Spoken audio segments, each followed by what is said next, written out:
Hi friends, welcome to my dreams world. Sagar మాటలు విని కీర్తి ఇంటికి వస్తుందేమో అని ఇంటికి వచ్చి పక్కకి చూసేటప్పటికి ఎదురుగా ఉన్న కీర్తనాన్ని చూసి నోట మాట రాలేదు కార్తిక్కి. తెలియకుండానే తన కళ్ళలో నీళ్లు తిరుగుతూ ఉండగా తన దగ్గరికి పరిగెత్తుకు వెళ్ళి తనని హత్తుకున్నాడు. కీర్తి, ఎక్కడికి వెళ్ళావురా? నువ్వు కనిపించకపోయేసరికి నేను ఎంత భయపడిపోయానో తెలుసా అని కన్నీళ్లతోనే అన్నాడు. అయినా కీర్తి నుంచి ఎటువంటి సమాధానం రాకపోయేసరికి తన మొహం చూస్తూ కీర్తి కీర్తి ఏం ఆలోచిస్తున్నావు అంటూ కుదిపాడు. అయినా ఆలోచనలో ఉంది. కార్తిక్ ఎంత పిలుస్తున్నా సమాధానం రాకపోయేసరికి కీర్తికి ఏమైందో అన్న కంగారులో తనని కుదుపుతూ కీర్తన అన్నాడు గట్టిగా. రాత్రి కావటంతో ఆ పిలుపు ప్రతిధ్వనించింది.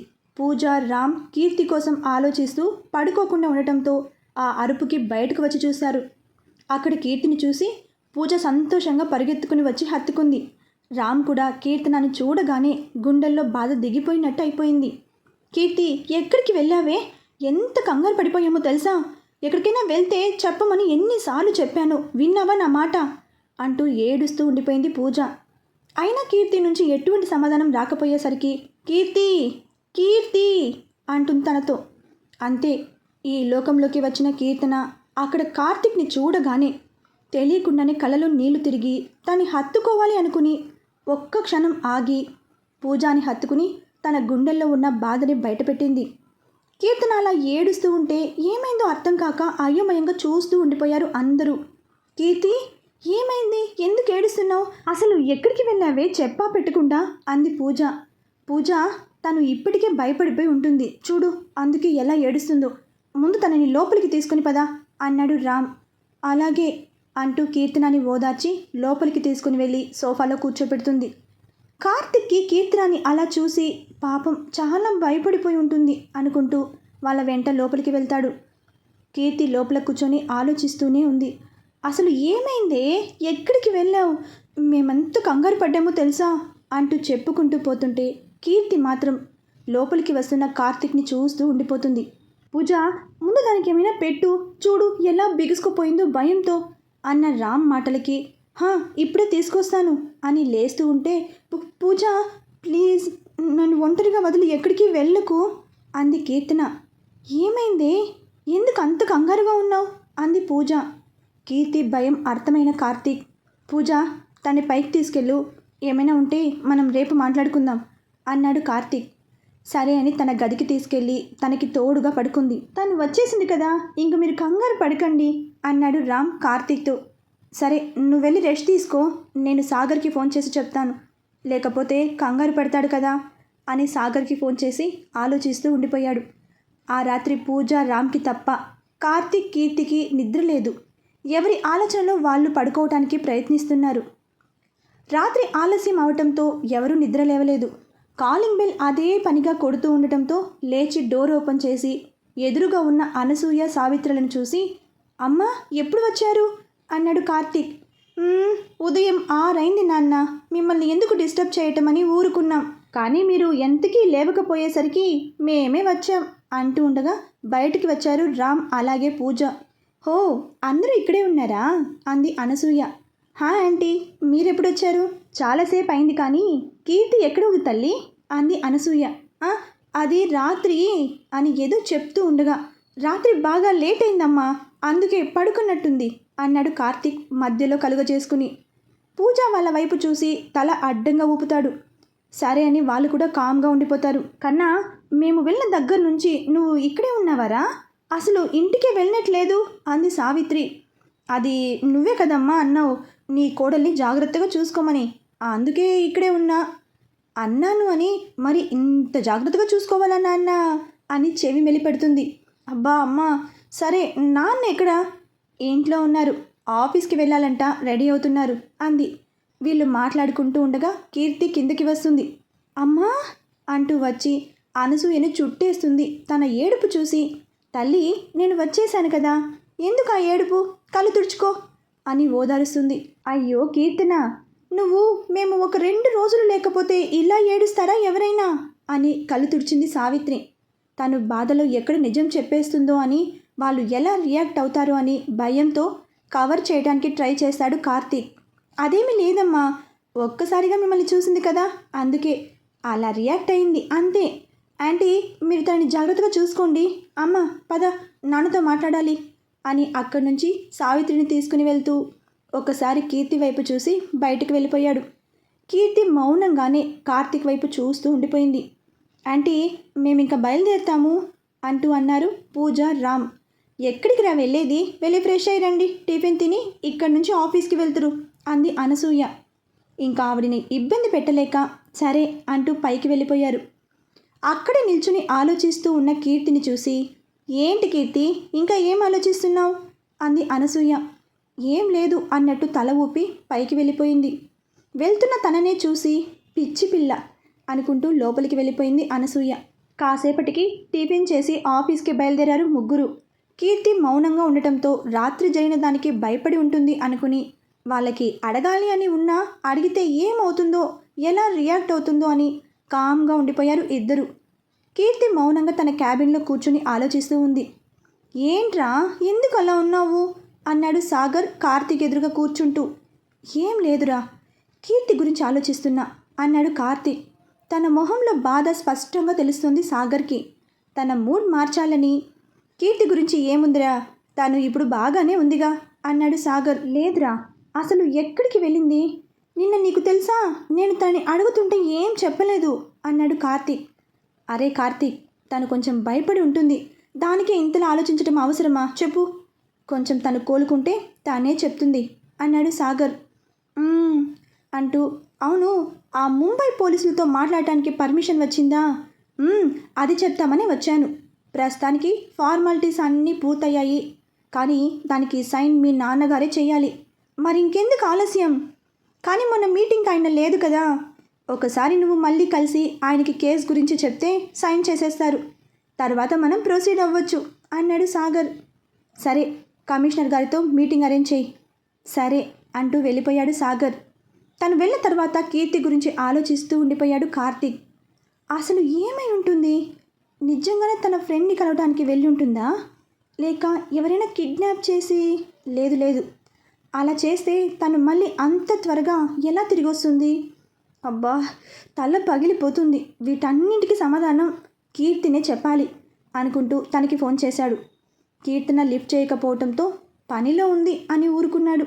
సాయంత్రం కీర్తి కోసం ఫోన్ చేస్తే లిఫ్ట్ చేయలేదు. ఇదేంటి, ఉదయం నుంచి నా ఫోన్ ఒక్కసారి కూడా లిఫ్ట్ చేయలేదు, అంత బిజీగా ఉందా? చూస్తే వెంటనే చేస్తుంది కదా అనుకుంటూ రామ్కి ఫోన్ చేశాడు. హలో కార్తీక్, చెప్పండి అన్నాడు రామ్. ఏం లేదు రామ్, కీర్తి ఎక్కడ ఉంది? నా ఫోన్ లిఫ్ట్ చేయడం లేదు అన్నాడు కార్తీక్. తన గొంతులో కంగారు స్పష్టంగా తెలియటంతో, అయ్యో కార్తీక్, మీరు కంగారు పడాల్సిన అవసరం లేదు. కీర్తికి కొంచెం హెడేక్గా ఉంది అని నేనే ఇంటి దగ్గర డ్రాప్ చేశాను అన్నాడు రామ్. అవునా, ఎప్పుడు వెళ్ళింది? మధ్యాహ్నం. తను లంచ్ కూడా చేయలేదు, అందుకే ఇంటి దగ్గర డ్రాప్ చేశాను.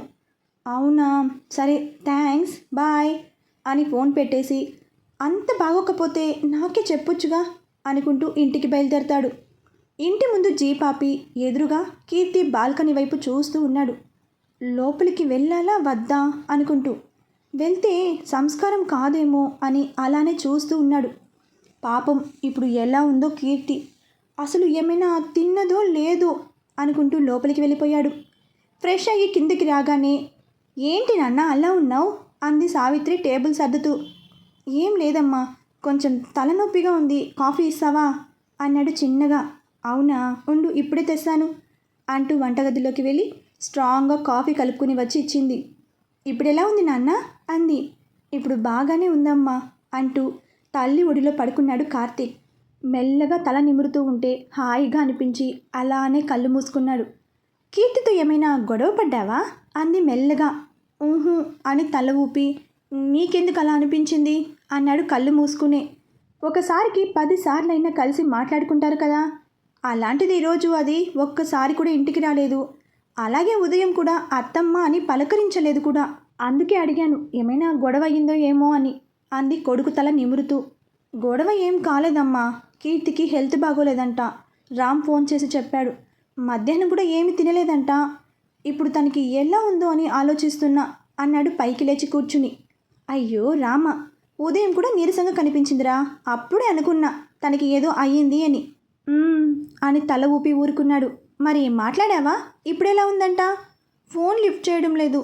పోనీ తన దగ్గరికి వెళ్దామంటే ఆంటీ ఏమనుకుంటారు అని ఆగిపోతున్నా అన్నాడు చిన్నగా చిన్నబుచ్చుకుంటూ. అయ్యో కన్నా, ఎందుకు అలా అనుకుంటావు?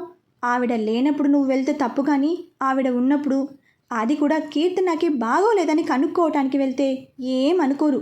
ఇంకా తన కూతురు మీద ఇంత ప్రేమ చూపిస్తున్నాడు అని మురిసిపోతుంది. వెళ్ళు, తన్ని చూస్తే అయినా నీ మనసు కుదుట పడుతుందేమో అంది సావిత్రి తన కొడుకు మొహం పట్టుకుని. సావిత్రి చెప్పిన దానికి ఆలోచిస్తూ, సరే అమ్మా, నేను చూసి వస్తాను అంటూ కీర్తన ఇంటివైపు అడుగులు వేశాడు. ఇంట్లోకి వస్తున్న కార్తీక్ని చూసి, ఏంటి కార్తీక్ బాబు ఇలా వచ్చావు? అంది అనసూయ సోఫాలో నుంచి లేస్తూనే. అది ఆంటీ, కీర్తికి బాగోలేదు కదా, ఒకసారి చూసి వెళ్దామని వచ్చాను అన్నాడు కొంచెం ఇబ్బందిగానే. అయ్యో, అందులో మొహమాటం ఏముంది, వెళ్ళు మాట్లాడు అనగానే ఓకింత సంతోషంగా నవ్వుతూ పైకి అడుగులు వేస్తూ ఏదో గుర్తుకు వచ్చిన వాడిలా వెనక్కి తిరిగి, ఆంటీ తను ఏమైనా తిందా అన్నాడు అనుమానంగా. లేదు కార్తీక్, తలనొప్పిగా ఉంది, ఆకలి లేదు, నేను పడుకుంటాను అంది. కానీ తను అలానే ఉంటే ఇంకా నీరసమైపోతుంది కదా, పాలైనా పట్టుకు వెళ్తాను అన్నాడు కార్తీక్. దానికి సమాధానంగా చిన్నగా నవ్వి వంటగదిలోకి వెళ్ళి పాలు వేడి చేసి ఇచ్చింది. ఇచ్చిన గ్లాస్ పట్టుకుని కీర్తి రూమ్ దగ్గరికి వచ్చాడు కార్తీక్. డోర్ ఓపెన్ చేసి చూసేటప్పటికి ఎదురుగా బెడ్ మీద కూర్చుని వెనక్కి వాలి పడుకుంది కీర్తన. అలా కూర్చుని ఆలోచిస్తూ పడుకుందేమో, అలానే వెనక్కి వాలింది. చిన్న పిల్లల నిద్రపోతున్న తనని చూడగానే కార్తీక్ మొహం మీద చిన్నగా నవ్వు వచ్చి చేరింది. లోపలికి వెళ్ళి గ్లాస్ పక్కన పెట్టి తననే చూస్తున్నాడు. మొహం చాలా నిర్మలంగా ఉన్నా తన కళ్ళు మాత్రం భయపడుతూ ఉన్నాయి. గాలికి తన మొహం మీద పడుతున్న ముంగుర్లను వెనక్కి నెట్టి తనని చూస్తూ కూర్చున్నాడు. తన అమాయకత్వం ఎంత ముద్దొస్తుందంటే కార్తీక్కి అప్పటి వరకు ఉన్న దిగులు మొత్తం తీరిపోయింది. తనని చూస్తూ ఉన్న కార్తీక్ మెల్లగా తన చేతిని పట్టుకుని, ఎంత కంగారు పెట్టేశావే బుజ్జి, నువ్వు ఆ క్షణం కనిపించకపోయేసరికి నా మనసు ఎలా అయిపోయిందో తెలుసా? నన్ను వదిలి వెళ్ళిపోయావేమో అనుకున్నా. ఇంకెప్పుడు ఇలా చెప్పకుండా వెళ్ళకు, నాకు ప్రాణం పోతుంది అంటూ చేతులు పట్టుకుని మళ్ళీ ఏదో గుర్తుకొచ్చినట్టు, అవును, అన్నిసార్లు కాల్ చేసే బదులుకి ఒక మెసేజ్ పెట్టొచ్చు కదా బుజ్జి, నువ్వెక్కడికైనా వెళ్తానంటే నేను వద్దంటానా చెప్పు అంటూ ఉండగా చిన్నగా కదిలింది కీర్తన. తనని అలా చూసి, మనిషివైతే ఎదిగావు కానీ బ్రెయిన్ ఎదగలేదు నీకు అని తనలో తను నవ్వుకుంటూ ఉంటే, లేదు అంటూ త్రుళ్ళిపడి లేచింది కీర్తన. తను ఒక్క క్షణం అలా అనేసరికి భయపడి, ఏమైంది కీర్తి అన్నాడు కంగారుగా. ఏం చెప్పకుండా ఊపిరి తీసుకుంటుంది కీర్తన. మళ్ళీ తానే తేరుకుని, నువ్వేంటి ఇక్కడ అంది. నేను నీకు ఎలా ఉందో చూద్దామని వచ్చాను. అయినా ఏమైంది, ఎందుకు అంత గట్టిగా అరిచావు, ఏమైనా పీడకల వచ్చిందా అన్నాడు తనకి దగ్గరగా జరుగుతూ. కీర్తన కొంచెం దూరంగా జరిగి, కళ, పీడు కళ అంది. బాగా భయపడ్డావా? ఏం కాదులే, నేను ఇక్కడే ఉంటాను అని పక్కకి చూసి, ముందు ఈ పాలు తాగు అని చేతికి పాలిచ్చాడు. కార్తీక్, నాకు ఆకలిగా లేదు, నేను తర్వాత తాగుతాను అంది ముక్తసరిగా.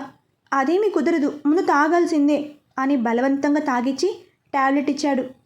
కార్తీక్ తన మీద చూపిస్తున్న ప్రేమ చూస్తుంటే తన మనసు ఉప్పొంగుతుంది. కానీ తన మీద ప్రేమ బయటికి కనపడనివ్వకుండా కామ్గా ఉండిపోయింది. ఇంక పడుకో అని నుదుటిన ముద్దు పెట్టుకుని దుప్పటి కప్పాడు. ఆయన కీర్తన పడుకోకుండా తనని చూస్తూ ఉండటంతో, ఇంకా ఏం ఆలోచిస్తున్నావు, ముందు పడుకో అని జో కొడుతూ ఉన్నాడు. అలా ఆలోచిస్తూ నిద్రపోయింది కీర్తన. తను పడుకుంది అని నిర్ధారించుకొని లైట్ ఆఫ్ చేసి బయటకు వెళ్ళిపోయాడు. సరే ఆంటీ, నేను ఇంక వెళ్తాను అని వెళ్తున్న కార్తీక్ని చూసి, కార్తీక్, నాకు నిజంగా చాలా సంతోషంగా ఉంది బాబు అంది అనసూయ. ఎందుకంటే కీర్తి కోసం ఇంతలా ఆలోచిస్తున్నావు. నిజంగా మా కీర్తన చాలా అదృష్టం చేసింది, నీలాంటి వాడు తనకి దొరికినందుకు అంది చిన్నగా కంటతడి పెట్టుకుంటూ. ఆంటీ, నిజం చెప్పాలంటే నేను కాదు లక్కీ, కీర్తి లాంటి అమ్మాయి దొరికినందుకు నేనే అదృష్టవంతుడిని. నన్ను ఎంత ప్రేమిస్తుందంటే నా కోసం తన ప్రాణాన్ని కూడా లెక్క చేయదు. కాబట్టి తన ముందు నా ప్రేమ చాలా చిన్నదాంటీ అని కళ్ళు తుడిచి, సరే నేను వెళ్తున్నాను అని అక్కడి నుంచి వెళ్ళిపోయాడు. తను వెళ్ళిన వైపే చూస్తూ ఉండిపోయింది అనసూయ. కార్తీక్ ప్లీజ్, నా వల్ల కావటం లేదు అని చేతిలో గన్ పట్టుకుని ఏడుస్తూ అంది. కీర్తి, నా మీద నీకు ఏ మాత్రం ప్రేమ ఉన్నా షూట్ చేయి అన్నాడు పౌరుషంగా, ఒంటి నిండా రక్తంతో. లేదు కార్తీక్, నేను ఈ పని చేయలేను, నువ్వు లేకపోతే నేను బ్రతకలేను అని ఏడుస్తూ అంది కీర్తన. కీర్తి, నేను చెప్పింది చెయ్యి, నన్ను షూట్ చేయి అన్నాడు కోపంగా. కార్తీక్ ప్లీజ్, నా వల్ల కాదు, కార్తీక్ ప్లీజ్ ఇలా చేయకు అని ఏడుస్తూ బ్రతిమలాడుతోంది. కీర్తి, చెప్పింది చెయ్యి, లేకపోతే నా మీద ఒట్టే అన్నాడు. కార్తీక్ అని ఏడుస్తూ గట్టిగా కళ్ళు మూసుకుని షూట్ చేసింది. సూటిగా తన గుండెలను చీలుకు వెళ్ళింది బుల్లెట్. కార్తీక్ ఆ దెబ్బకి ఒక్కసారిగా త్రుళ్ళి కింద పడిపోతాడు. కార్తీక్ అని అరుస్తూ తన దగ్గరికి పరిగెడుతుంది కీర్తన. కార్తీక్ అని గట్టిగా అరిచి లేచి కూర్చుంది. తన ఒంటి నిండా చెమటలు, ఊపిరి ఆడటం లేదు. కొంచెం సేపు తాను తమాయించుకొని తన కళ గుర్తుకు రాగానే ముడుకుల మీద మొహం పెట్టుకుని వెక్కి వెక్కి ఏడుస్తుంది కీర్తన. లేదు కార్తీక్, నీకేం కాదు. ఒకవేళ నీకు నా వల్లే ప్రమాదం వస్తుంది అంటే నీకు దూరంగా ఉండటానికి కూడా నేను సిద్ధమే. కానీ అది కేవలం నా ప్రాణం పోతేనే జరుగుతుంది కార్తీక్. నాకు నువ్వు కావాలి, కానీ నేను నీకు దూరంగా ఉండగలనా అని ఏడుస్తూ. లేదు, ఏదేమైనా నేను కార్తీక్కి దూరంగా ఉండాలి, తను సంతోషంగా ఉండాలి అనుకుంటూ కళ్ళు తుడుచుకుని బాల్కనీలో ఉయ్యాలలో కూర్చుని చందమామని చూస్తూ ఆలోచిస్తూ ఎప్పటికో నిద్రపోయింది. సూర్యుడు తన ఉద్యోగానికి మాట ఇచ్చినట్టు క్రమం తప్పకుండా తన పని తను చేసుకుపోవాలి అని ఉదయాన్నే ఉదయించి ప్రపంచాన్ని నిద్ర లేపుతూ ఉండగా, రాత్రి నిద్ర లేకపోవడంతో తలంతా బరువుగా ఉన్నా కూడా మెల్లగా లేవటానికి ప్రయత్నిస్తున్నాడు మన సూర్యుడు. మెల్లగా కళ్ళు తెరిచి తన బాల్కనీలో పడుతున్న సూర్యకిరణాలను చూసి చిన్నగా నవ్వి లేచి బయటికి వచ్చి ఎదురుగా ఉన్న కీర్తన బాల్కనీ వైపు చూసేటప్పటికి ఉయ్యాలలో పడుకొని ఉంది కీర్తన. సూర్యకిరణాలు తన మొహం మీద పడుతున్న చెరగని తన పెదవులపైన నవ్వు చూసి అలానే చూస్తూ ఉండిపోయాడు కార్తీక్. కానీ తాను ఉయ్యాలలో పడుకోవటం చూసి, నేను రాత్రి రూమ్లో పడుకోబెట్టాను కదా, మరి ఉయ్యాలలో పడుకుందేంటి అని ఆలోచిస్తూ ఉంటే చిన్నగా మెలకు వచ్చిన కీర్తన ఒళ్ళు నులుపుకుంటూ కళ్ళు మూసుకునే ఉంది. తను అలానే చూస్తూ చేతులు కట్టుకుని నవ్వుతూ ఉన్నాడు కార్తీక్. కళ్ళు తెరిచి ఎదురుగా ఉన్న కార్తీక్ని చూసి ఓకింత కంగుతింది. హే బుజ్జి, గుడ్ మార్నింగ్ అన్నాడు. అలానే మార్నింగ్ అంటూ లోపలికి వెళ్ళిపోయింది. తన వింత ప్రవర్తన చూసి ఏమైంది అనుకుంటూ ఆలోచిస్తూ ఉండిపోయాడు. ఇక్కడ ఆఫీస్లో కార్తీక్, మీ నాన్నతో అపాయింట్మెంట్ ఓకే అయ్యింది అన్నాడు చేతిలో ఫైల్ పెట్టుకుని లోపలికి వస్తూ. కార్తీక్ ఏదో ఆలోచిస్తూ ఉండటం చూసి, ఏంట్రా, ఏం ఆలోచిస్తున్నావు అన్నాడు. ఏం లేదు కానీ ఏదో చెప్తున్నావు ఏంటి? అరే, నేను నీకు చిన్నప్పటి నుంచి ఫ్రెండ్నిరా, నా దగ్గర దాయాలని చూడకురా అన్నాడు సాగర్. అదేమీ లేదురా, కీర్తి గురించి మొన్న ఎక్కడికో వెళ్ళింది కదా, తనే వెళ్ళిందా లేక ఎవరైనా కిడ్నాప్ లాంటిది చేస్తే తప్పించుకుని వచ్చిందా అర్థం కావటం లేదు. అదేదో తనే అడగొచ్చు కదరా. తను ఇప్పటికే చాలా భయపడిపోయింది. నిన్ను తెలుసా, రోజంతా బాగోలేదు అని ఇంట్లోనే ఉంది. అలాంటిది తనని ఎలా అడుగుతాను చెప్పు? నిజమే, కానీ ఏం జరిగింది అనేది తెలుసుకోవాలంటే తనే చెప్పాలి కదా. లేదు, నేనే ఎలాగోలో తెలుసుకోవాలి. తను నాకు నిజం తెలిస్తే వాళ్ళని ఏం చేస్తాను అని భయపడుతూ ఉంటుంది. సరేలే, మెల్లగా తనే చెప్తుంది. రేపు కమిషనర్ గారితో మీటింగ్ ఫిక్స్ చేశాను. ఆయన అప్రూవల్ వస్తే మనం వెంటనే యాక్షన్ తీసుకోవచ్చు. అవును మరి, వాడు గిల్లీలో తిరిగే రౌడీ కదా అంటూ నవ్వుతూ తన చేతిలో ఫైల్ తీసుకున్నాడు. బాబు, నీ నవ్వే నాకు ఎక్కడో కొడుతోంది. నాకు తెలుసు వాడు పెద్ద డాన్ అని, కానీ ఏదైనా చెయ్యాలంటే ముందు మీ నాన్న పర్మిషన్ ఇవ్వాలి కదా. ఆయనకు ముందే తెలుసు కాబట్టి ఎక్కువ టైం పట్టదు లేరా. నిజమే, అవును మర్చిపోయాను, అమ్మ నిన్ను ఇంటికి రమ్మంది అన్నాడు సాగర్. ఎందుకు అన్నాడు ఫైల్ని చూస్తూనే. వస్తే తెలుస్తుంది, అక్కడికి నీ డార్లింగ్ కూడా వస్తుందిలే. అవునా, ఏమైనా స్పెషలా అన్నాడు తల పైకెత్తి. ముందు పని అయిపోతే చెప్తాను, అక్కడికి వెళ్ళాక ఎలాగో తెలుస్తుందిలే. సరే. ఇక్కడ మన కీర్తన టేబుల్ మీద తల వాల్చి నిద్రపోతుంది. అప్పుడే లోపలికి వచ్చిన పూజ తని అలా చూసి తల మీద చెయ్యి వేసి నిమురుతుంది. మెల్లగా కళ్ళు తెరిచి ఎదురుగా పూజని చూస్తూ చిన్నగా నవ్వి, నువ్వెప్పుడు వచ్చావే అంది కళ్ళు నిలుపుకుంటూ. ఇప్పుడే వచ్చాను, కానీ ఏంటి నైట్ నిద్రపోలేదా అంది. లేదు. ఎందుకు? నిద్ర రాలేదు. సరిపోయింది. ఇలా కానీ నువ్వు అన్న మాట మన అయోమయం గాడు విని ఉంటే ఇంత పెద్ద ఆఫీస్ నీకు పడుకోవటానికి పనికొచ్చిన తల్లి అంటాడు అంది వ్యంగ్యంగా. తన మాటలకి పక్కున నవ్వింది కీర్తన. అమ్మయ్య, నవ్వేసావా తల్లి? సరే పద బయటకు వెళ్దాం అంది పూజ. ఎక్కడికి? అత్తయ్య కాల్ చేశారు ఒకసారి ఇంటికి రమ్మని. నేనెందుకే, నువ్వు వెళ్ళొచ్చు కదా. లేదు, నిన్ను రామ్ని కూడా తీసుకురమ్మన్నారు. అవునా? ఎప్పుడు? ఇప్పుడే. లంచ్ టైం కల్లా ఇంట్లో ఉండాలి అన్నారు. పద, నేను ఆల్రెడీ రామ్కి చెప్పేశాను అని లాక్కుపోయింది. అందరూ హాల్లో కూర్చొని మాట్లాడుకుంటూ ఉండగా కాలింగ్ బెల్ మోగిన సౌండ్కి అందరూ అటువైపు చూశారు. మీరు మాట్లాడుతూ ఉండండి, నేను వెళ్ళి చూసి వస్తాను అంటూ హుషారుగా వెళ్ళి డోర్ ఓపెన్ చేసింది కీర్తన. అబ్బా, ఏంట్రా నీ తొందర? ఉదయం నుంచి చూస్తున్నా, ఓ కొంపులు మునిగిపోయినట్టు తెగ తొందర పెట్టేస్తున్నావు. అసలు ఆంటీ ఎందుకు రమ్మన్నారు అన్నాడు కార్తీక్. నీకే తెలుస్తుంది లేరా బాబు. అయినా బెల్ కొట్టి ఇంతసేపు అయినా తలుపు తీయటం లేదేంటి అంటూ మళ్ళీ కొట్టబోతే తలుపు తీసింది కీర్తన. అబ్బా, ఎందుకు అలా కొడుతున్నారు అంటూ ఆగిపోయింది. హే, నువ్వు కూడా ఇక్కడే ఉన్నావా అంటూ ముందుకు అడుగు వేశాడు. అని ఊరుకుంది. అసలు ఏం జరుగుతుందిరా ఇక్కడ అన్నాడు కార్తీక్ అయోమయంగా. నేను చెప్తాను కదా కార్తీక్, ఇక్కడ నా పూజ పాపకి అలాగే మా సాగర్ బావకి యాంటీ పెళ్ళికి ముహూర్తాలు పెట్టించారు అన్నాడు రామ్. ఆ మాటకి సాగర్ సిగ్గుపడుతూ ఉండగా కార్తీక్ ఆశ్చర్యానికి గురయ్యాడు. ఏంటి, నిజంగానా అంటూ సంతోషంగా సాగర్ వైపు చూస్తూ ఉంటే చిన్నగా సిగ్గుపడటం చూసి, ఒరే నువ్వు పోలీసురా, ఆడపిల్లల సిగ్గేంటి, నువ్వేంటి అన్నాడు ఏడిపిస్తూ కార్తీక్. పోరా అని ఓ మెలికలు తిరిగిపోతూ ఉన్నాడు సాగర్. అయితే ఇదన్నమాట మ్యాటర్. సార్ గారు నన్ను అంత హడావిడిగా తీసుకొచ్చినప్పుడే గెస్ట్ చేయాల్సింది అన్నాడు కార్తీక్. అలా కార్తీక్ రామ్ ఏడిపిస్తూ ఉంటే పూజ, కీర్తి, సుజాతని చుట్టేశారు.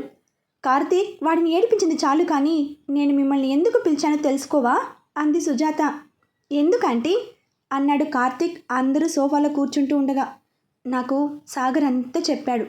వీళ్ళ ప్రేమకి అన్నీ మీరే చేశారంట కదా, సో వీళ్ళ పెళ్ళికి కూడా నువ్వు అలాగే కీర్తినే పెళ్ళి పెద్దలు. వీళ్ళ పెళ్ళి ఎలా చేయాలంటే అందరూ ఆహా ఎంత బాగుంది అనాలి అంది సుజాత. ఆంటీ, మీరు చూస్తూ ఉండండి, ఇక్కడ జరిగేది మా పూజ పెళ్ళి, అలా ఎలా సాదాసీదాగా చేస్తాం అంది కీర్తన. మరే, మా కీర్తి చెప్పిందంటే ఖచ్చితంగా జరిగి తీరాలి అన్నాడు రామ్ కీర్తికి వత్తాసు పలుకుతూ. మీరు అలా అంటే మావాడేమైనా తక్కువ? వాడికి నేనున్నాను, మీరెంతమంది ఉన్నా మా వాడికి సాటి రారు. చూస్తూ ఉండండి, పెళ్లి పనులు ఎలా చేస్తామో అది చూస్తాం అన్నాడు రామ్. కార్తీక్, అమ్మ వాళ్ళకి చెప్పు, నేనే మంచి రోజు చూసి వాళ్ళతో ఈ విషయం మాట్లాడటానికి వస్తాను అంది సుజాత. సరే ఆంటీ. ఇంత మంచి న్యూస్ చెప్పారు, నాకైతే చాలా ఆకలిగా ఉంది, సో ఖచ్చితంగా స్పెషల్స్ తినాల్సిందే అన్నాడు రామ్ ఆకలికి ఆగలేక. అందరూ అలా సరదాగా మాట్లాడుతూ భోజనాలు కానిచ్చారు. సరే, మేము ఇంకా బయలుదేరుతాం అన్నారు అందరూ. సరే అని అందరూ బయటకు వస్తూ, సరే కార్తీక్, నేను పూజని డ్రాప్ చేస్తాను, మీరు వెళ్ళండి అన్నాడు సాగర్. జాగ్రత్త పూజ, మా వాడికి అసలే నోట్లో నాలుక కూడా లేదు అన్నాడు కార్తీక్. నాలుక లేదు కానీ చేసే పనులన్నీ చేసుకుపోతున్నాడు అన్నాడు రామ్. అరే బామర్ది, ఏం మాట్లాడుతున్నారా అన్నాడు రామ్ ఏడుపు మొహం పెట్టి. అదే బావా, ముందు చూపులు, తర్వాత ప్రేమ, ఇప్పుడు పెళ్ళి, తర్వాత ఒక ఫ్యామిలీ మెన్ అయిపోతావు అంతే అంటున్నా అని ఏడిపిస్తూ ఉండగా కార్తీక్ కీర్తి వైపు చూస్తాడు. తన పెదవుల పైన నవ్వు ఉన్నా అది జీవం లేనట్టే ఉంది. తనకి తెలిసి సాగర్ పూజ కలవటానికి కీర్తనే కారణం. అలాంటిది వాళ్ళ పెళ్ళి అంటే ఎందుకు అంత డల్గా ఉందో అర్థం కాలేదు. ఇప్పుడు తనని తీసుకువెళ్ళేటప్పుడు ఎలా అయినా తెలుసుకోవాలి అనుకున్నాడు. సరేరా, ఇప్పటికీ లేట్ అయింది కదా, మేం బయలుదేరుతాం అన్నాడు కార్తీక్ కీర్తి వైపు చూస్తూ. రా కీర్తి, వెళ్దాం అన్నాడు. ఒక్క నిమిషం గతుక్కుమంది కీర్తన. ఎందుకో తన మొహంలో కంగారు తన కళ్ళు దాటిపోలేదు. నాకు రామ్కి పని ఉంది, నేను ఆ పని చూసుకొని వస్తాను అంది కొంచెం కంగారు పడుతూనే. నీకు నాకా అంటూ చూస్తున్నాడు తనని రామ్. ఏరా, మర్చిపోయావా అంది చేతులు వెనక నుంచి నొక్కుతూ. ఉంది, అది చూసుకుని నేనే డ్రాప్ చేశాను కార్తీక్, మీరు వెళ్ళండి అన్నాడు రామ్. ఎందుకో వాళ్ళ మాటలు నమ్మశక్యంగా లేదు కార్తీక్కి. అయినా పని అన్నారు కదా అని సరే అని కీర్తిని చూస్తూ అక్కడి నుంచి వెళ్ళిపోయాడు కార్తీక్. అమ్మయ్యా అని ఊపిరి పీల్చుకుంది కీర్తన. నీకేమైనా పిచ్చిలేస్తుందా ఏంటే, మెంటల్ దానా? ఎందుకు ఇప్పుడు కార్తీక్తో వెళ్ళను అన్నావు అన్నాడు రామ్ సూటిగా. అబ్బా అదేం లేదురా, గుడికి వెళ్ళాలని ఉంది, తనని అడిగితే ఒంట్లో బాగోలేదు కదా, ఎందుకు చెప్పు అని తిట్టి ఇంటికి తీసుకెళ్తాడు. అవసరమా? అందుకే నీతో వస్తాను అన్నాను అని నోటికి వచ్చినది చిన్నది కూడా తడబడకుండా చెప్పేసింది కీర్తన. అంతేనా అన్నాడు అనుమానంగా. ఇప్పుడు నన్ను డ్రాప్ చేస్తావా, లేకపోతే క్యాబ్ బుక్ చేసుకొని వెళ్ళిపోమంటావా అంది చిరాకుగా. తల్లి, నీకున్న తిక్కకి వెళ్ళినా వెళ్తావు, ఎందుకు చెప్పు. మొన్నటి లాంటి టెన్షన్ మళ్ళీ పడలేను పదా అన్నాడు బైక్ స్టార్ట్ చేస్తూ. ఆ రోజు తన కోసం వీళ్ళు ఖచ్చితంగా కంగారు పడ్డారు అని అర్థమై చిన్నగా కళ్ళలో నీళ్లు తిరుగుతూ ఉండగా, సారీ రా, నా వల్ల మీరు చాలా ఇబ్బంది పడ్డారు కదా అంది కీర్తన. ఎందుకో అనుకోకుండా కీర్తన కళ్ళలో నీళ్లు చూసేటప్పటికీ తెలియకుండానే కంగారు వచ్చి బైక్ దిగి తన కళ్ళు తుడుస్తూ, హే పిచ్చి, ఇంకోసారి నీ కళ్ళలో నీళ్లు చూశానే అనుకో, నువ్వు ఏం తప్పు చేశావని సారీ చెప్తున్నావు. అదేదో అనుకోకుండా అయిపోయింది అంతే కదా అన్నాడు రామ్. కానీ ఐ ప్రామిస్ రా, ఇంకెప్పుడు చెప్పకుండా ఎక్కడికి వెళ్ళను అంది. తన మాటలకి చిన్నగా నవ్వి, సరే పద, గుడికి వెళ్దామన్నావు కదా అని మళ్ళీ స్టార్ట్ చేశాడు. ఎందుకురా నా మీద ఎప్పుడు కూడా మీకు కోపం రాదా? నిజంగా ఏ జన్మలో ఏ అదృష్టం చేసుకుంటే మీలాంటి వాళ్ళు నాకు దొరుకుతారు అనుకుంటూ ఉంది మనసులో. ఏంటి ఊహారాని, ఊహల్లో విహరిస్తున్నావా? ముందు బండెక్కమ్మా, అవతల నాకు చాలా పని ఉంది, మిమ్మల్ని గుడి దగ్గర వదిలి నేను వెళ్ళాలి అన్నాడు రామ్ బండి స్టార్ట్ చేస్తూ. కీర్తన చిన్నగా నవ్వి బయలుదేరింది. అక్కడితో మొదలైన తన ప్రయాణం ఎక్కడికి చేరుతుందో చూస్తూనే ఉండండి. ఏసీపీ కార్తిక్తో రిపోర్టర్ కీర్తన చేసే అల్లరి తర్వాతి అప్డేట్లో తెలుసుకుందాం. బాయ్ ఫ్రెండ్స్, మరొక భాగంతో కలుసుకుందాం.